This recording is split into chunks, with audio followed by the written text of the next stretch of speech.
sehat, salam sejahtera, Om Swastiastu.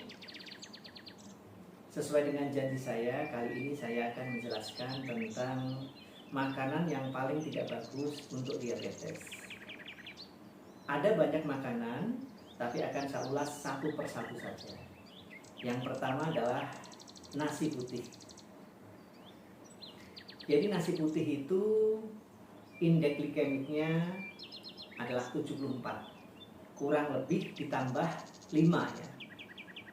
Jadi kalau kurang sepertinya tidak, tetapi kalau ditambah ya. Jadi antara 74 sampai 80 lah biar pas.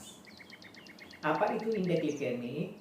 Nah, indeks glikemik adalah seberapa cepat makanan yang kita makan itu akan berubah menjadi gula. Ingat ya, seberapa cepat, bukan seberapa banyak. Kalau seberapa banyak, nanti lain lagi dan akan saya jelaskan. Nah, indeks glikemik itu dikatakan rendah apabila nilainya antara 0 sampai 55. Sedang antara 56 sampai 70. Tinggi antara 71 sampai 100. Nah, kalau misalnya beras putih atau nasi putih ini berada di angka 74 sampai 80, berarti ini termasuk tinggi. Kenapa bisa antara? Ya karena jenis beras putih itu kan juga beda-beda. Ada yang pandan wangi, ada yang IR74, zaman dulu ada yang rojo lele. Jadi indeks glikemiknya berbeda-beda juga. Mayoritas orang Indonesia pasti makan nasi putih. Begitu juga orang Cina dan juga orang Jepang. Karena indeks glikemiknya sudah termasuk tinggi, yaitu 74 sampai 80. Kemudian karbohidratnya juga cukup tinggi atau katakanlah lumayan tinggi, yaitu di angka 28 per gramnya ya. Maka harus kita hitung beban glikemiknya. Beban glikemik itu apa? Seberapa banyak makanan yang kita makan ini berubah menjadi gula darah. Seberapa banyak makanan yang kita makan itu berubah atau menaikkan gula darah. Teman-teman medis biasanya hanya menyarankan kepada penderita diabetes untuk makan makanan yang indeks glikemiknya rendah. Nah, kalau saya pasti saya sarankan yang beban glikemiknya. Kenapa? Karena beban glikemik itu sudah gabungan antara indeks glikemik dan karbohidrat. Bisa saja kadar indeks glikemik suatu makanan itu tinggi, misalnya 78, tapi karena kadar karbohidratnya rendah, jadi beban glikemiknya menjadi rendah. Artinya apa? Dia akan cepat berubah menjadi gula, misalnya dalam 30 menit sudah menjadi gula. Tapi karena karbohidratnya rendah, walaupun berubah menjadi gula, ya dia tidak tinggi. Mungkin nambah gula darah kita dari misalnya 120 paling hanya 125 atau menjadi 120 30, jadi nambahnya 10, yaitu kecil gitu kan. Jadi harus beban glikemik yang menjadi acuan. Nah, sekarang saya kasih contoh. Ini nasi putih tadi ya. Nasi putih kalau sudah dimasak, sekali lagi saya ulang, beban glikemiknya adalah 74 sampai 80. Saya anggaplah 74 aja. 74 aja. Kemudian karbohidratnya adalah 28. Bagaimana cara menghitung beban glikemiknya? Yaitu 74 kali 28 dibagi 100. Nah, 100 itu 100 gram. Untuk mencari hitungan, patokannya 100 gram. Jadi kalau 74 kali 28 dibagi 100 itu kurang lebih 20,7 lah gitu. Jadi 20,7 termasuk tinggi. Karena beban glikemik dikatakan tinggi kalau di atas 20, dikatakan sedang kalau antara 19 sampai 11, dikatakan rendah kalau di bawah 10. Sekali lagi saya ulang, beban glikemik dikatakan tinggi atau saya mulai dari rendah.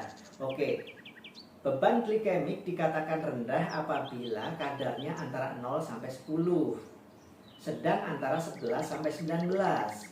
Nah, kalau tinggi itu antara atau di atas 20. Nah, sementara nasi putih tadi adalah 20,7. Nah, itu kalau makan 100 gram. Nah, 100 gram itu kurang lebih seberapa? Ini sudah saya ukurkan. Jadi kurang lebih segini ya. Ini gelas cangkir ya.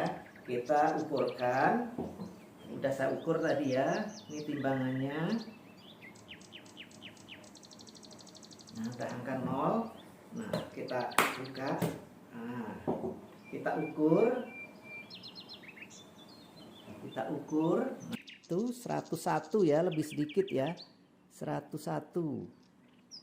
Nah, ingat nasi hanya segini ya. Ini 100 gram. Oke, kita lihat kalau disendokin kira-kira berapa sendok ya. Kita lihat dulu. Kita masukkan ke sini ya. Oke.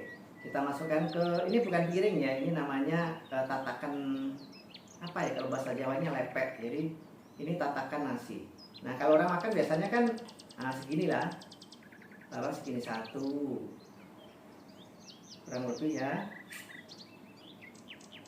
Kita taruh lah. Nah, seginilah gitu, 2 sama itu tadi, 2, 3. Ya kurang lebih 4, hanya 4 sendok saja. Jadi kurang lebih 4 sendok saja.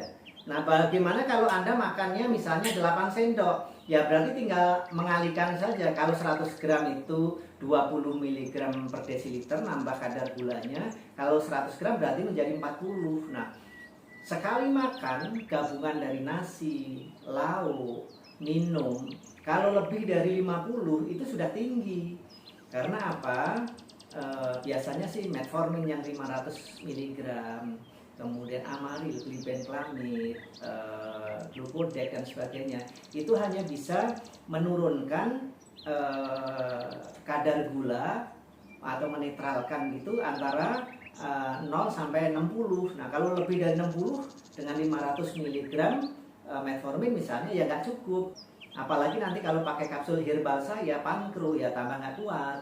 Kalau pankro saya paling kuat menurunkan gula atau menghilangkan gula itu ya 0 sampai 40 lah gitu. Kalau lebih dari 40 mg per desiliter gabungan dari nasi putih, lauk, minuman, ya berat, nanti gulanya numpuk 10 atau 20. Nanti makan siang begitu lagi numpuk 20, makan sore numpuk lagi 20, dalam sehari kelebihan 60.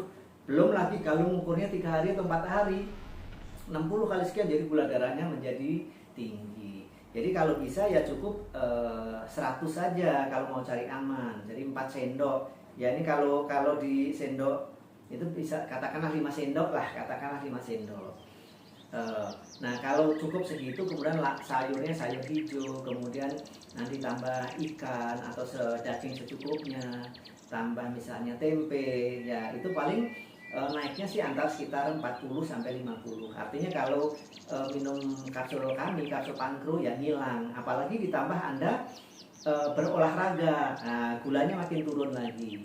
Selama Anda bisa, saya sarankan untuk tidak minum obat, tapi cukup melakukan diet saja. Jadi diet yang tepat, olahraga yang teratur, cukup istirahat, kemudian berpikiran positif, yakin bahwasanya diabetes bisa disembuhkan, menambah sedekah apalagi di bulan puasa, insya Allah Anda akan disembuhkan oleh Allah.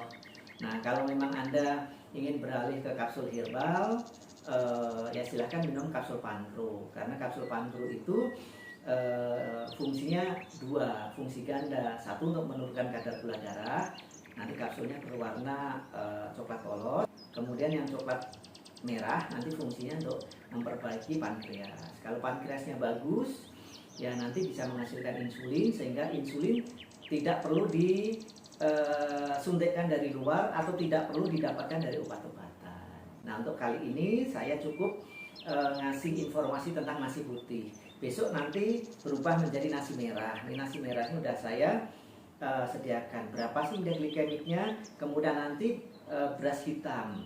Nanti indeks glikemiknya berapa? Insya Allah nanti bisa saya informasikan. Biar apa? Biar nggak sekaligus. Biar Anda tetap nonton video-video BNCL. Untuk itu, bagi yang belum subscribe, belum berlangganan, silahkan berlangganan dulu. Kemudian jangan lupa dipencet belnya biar Anda tahu kalau saya mengunggah video-video baru.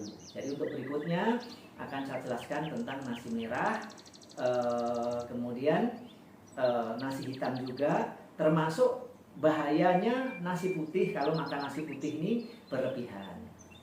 Oh ya, bagi Anda yang sudah cuci darah karena diabetik nefropati atau gagal ginjal karena gula, silahkan gunakan herbal saya dari Jepang. Ini namanya SOP Subarashi. Ini bisa menurunkan kreatin dan urium dan bisa mengurangi frekuensi cuci darah.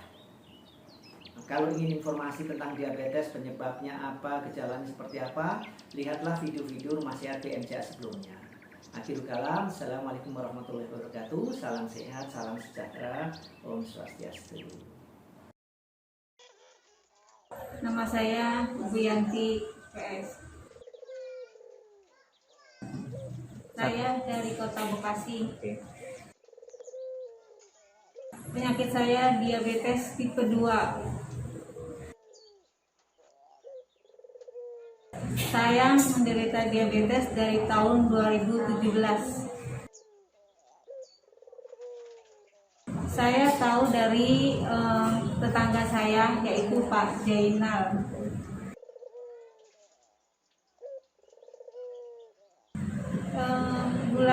Gula saya tadinya 426.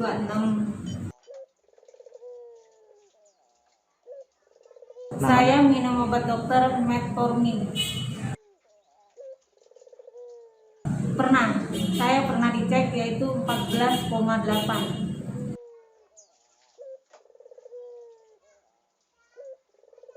Alhamdulillah saya sudah turun 11.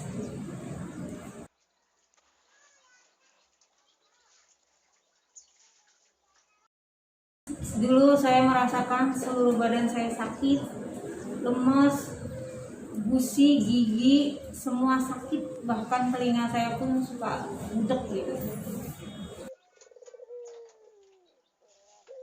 Kondisi saya sekarang alhamdulillah banyak perkembangan.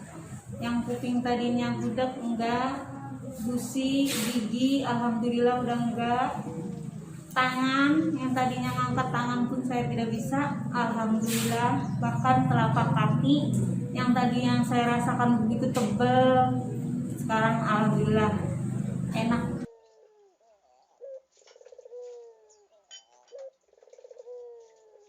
Kondisi mata saya alhamdulillah yang tadinya melihat aja tuh pandangan buram, sekarang udah mulai enak. Dan berat badan saya alhamdulillah naik 3 kilo. Alhamdulillah pelayanan di sini tuh memuaskan, semuanya baik-baik.